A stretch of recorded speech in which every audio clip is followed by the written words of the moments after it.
foundation may grow, for there is so much joy to be found when we can share the practice of folding paper together. But if you would rather listen alone, know that this too is a beautiful path, one that will unfold in time. And I am here if you need me. I'm sure you will find your way.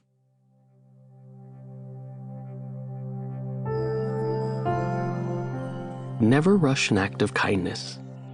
Time plays its part.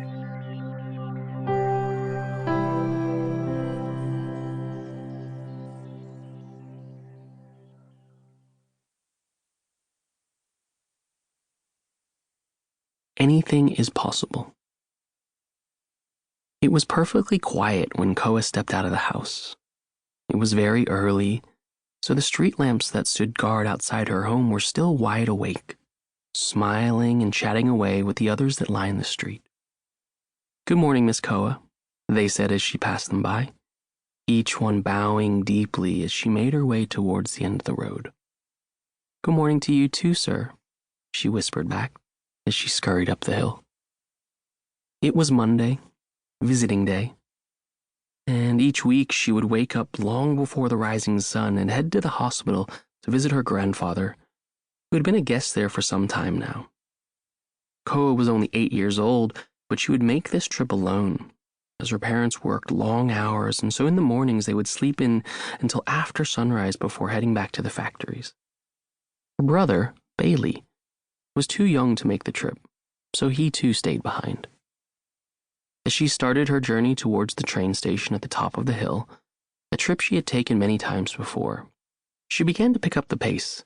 The train left at 4:55 each morning, and she knew she wouldn't make it if she didn't hurry. "I can't miss the boarding call," she whispered to herself as she hurried along. If only she had left the house just 2 minutes earlier, she would have not been in such a predicament. She would later scold herself for this inefficiency. She reached into her pocket and pulled out her phone to check she had already paid for her ticket. Not doing so had caused delays in the past, and proper etiquette, as they were taught in school, was to always be prepared for what's next. But then she remembered something her grandfather used to say when they went for their you and me walks, Yumi, as he would call them. During these wanders, grandfather would walk painfully slow, stopping many times to look up at the sky, for he enjoyed watching the wandering clouds.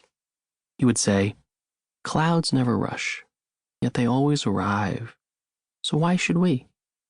Koa did not agree with many of his funny sayings. She thought they were fantasies of his aging mind, but she missed these moments dearly and remembered them fondly.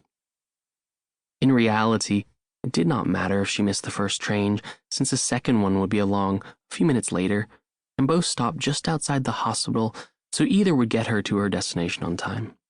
But for Koa, this wasn't the point. Efficiency was everything. Visiting hours began at 7 a.m., and Koa prided herself on always being the first one through the door.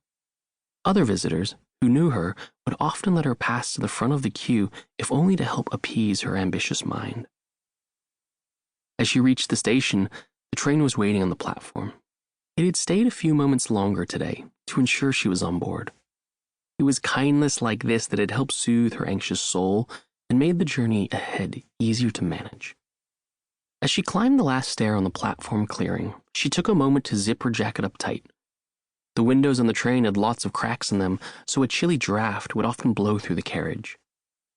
It took 2 hours and 2 minutes exactly to get into town, and during this time, she would look out the window as the world sped by. A litany of cement monoliths and towering ascents dwarfed the hustling ants that scurried by. She very much enjoyed this time on the train, and some days she secretly wished the ride would never end. It was the fastest she'd ever gone in her life, and she knew that someday soon, when grandfather returned home, she would no longer have these adventures. Trains were an icon of efficiency, and everything these days ran digitally, so there was no possibility of human error. This was a rule that had been put in place long before she was born to ensure that the pleasantries of the past did not interfere with the progress of the future. Childhood was not seen as a time for fantasy or frivolity. It was an organized sequence of efficient preparations, and life was a regimented schedule of advancement and technology. Anything that was deemed inefficient had been